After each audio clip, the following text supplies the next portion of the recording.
is a thin, dangerous line between hate and want. Most people never get close enough to find it. Mara and Declan found it on day 1, and spent the next year pretending it wasn't there, walking along its edge, daring each other to fall. This is not a gentle story. It is not a slow build. It is 2 people striking sparks off each other from the moment they meet, burning everything around them, and finally turning toward the fire instead of away from it. This is I Hate That I Want You. Chapter 1. The Enemy. Mara had a reputation at Vertex Agency. She was the best creative director they'd ever had, and she made sure everyone knew it. Not through arrogance, through results. Through the kind of work that made clients go quiet for a moment before they started, applauding. She did not need a co-director.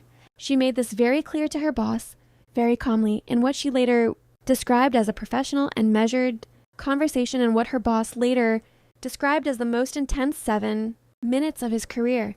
It didn't matter. Declan Voss was hired anyway.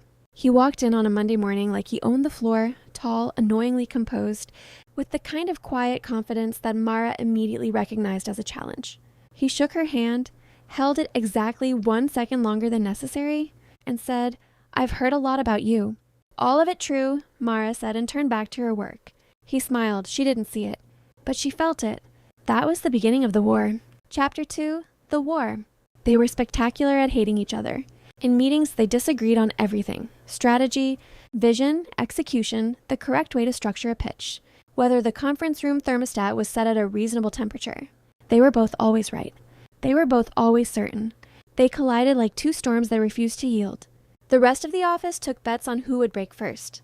What nobody bet on, what nobody saw coming, was that underneath the arguing, something else was happening. Declan noticed things about Mara that he had no business noticing. The way she bit her pen cap when she was thinking hard. The way her whole face changed when an idea clicked. Not a smile exactly. More like a light turning on behind her eyes. The way she never ever half did anything. Even when she was furious with him, she was furious with her whole self. Completely, no reservations. He found it magnetic. He found it maddening. He found himself manufacturing reasons to argue with her just to be in the same room. Mara, for her part, refused to notice anything about Declan at all. This required significant effort. She was not going to notice how good he was at his job, better than anyone she'd worked with, which was infuriating. She was not going to notice the way he listened, really listened, even when he was about to completely disagree with everything she said.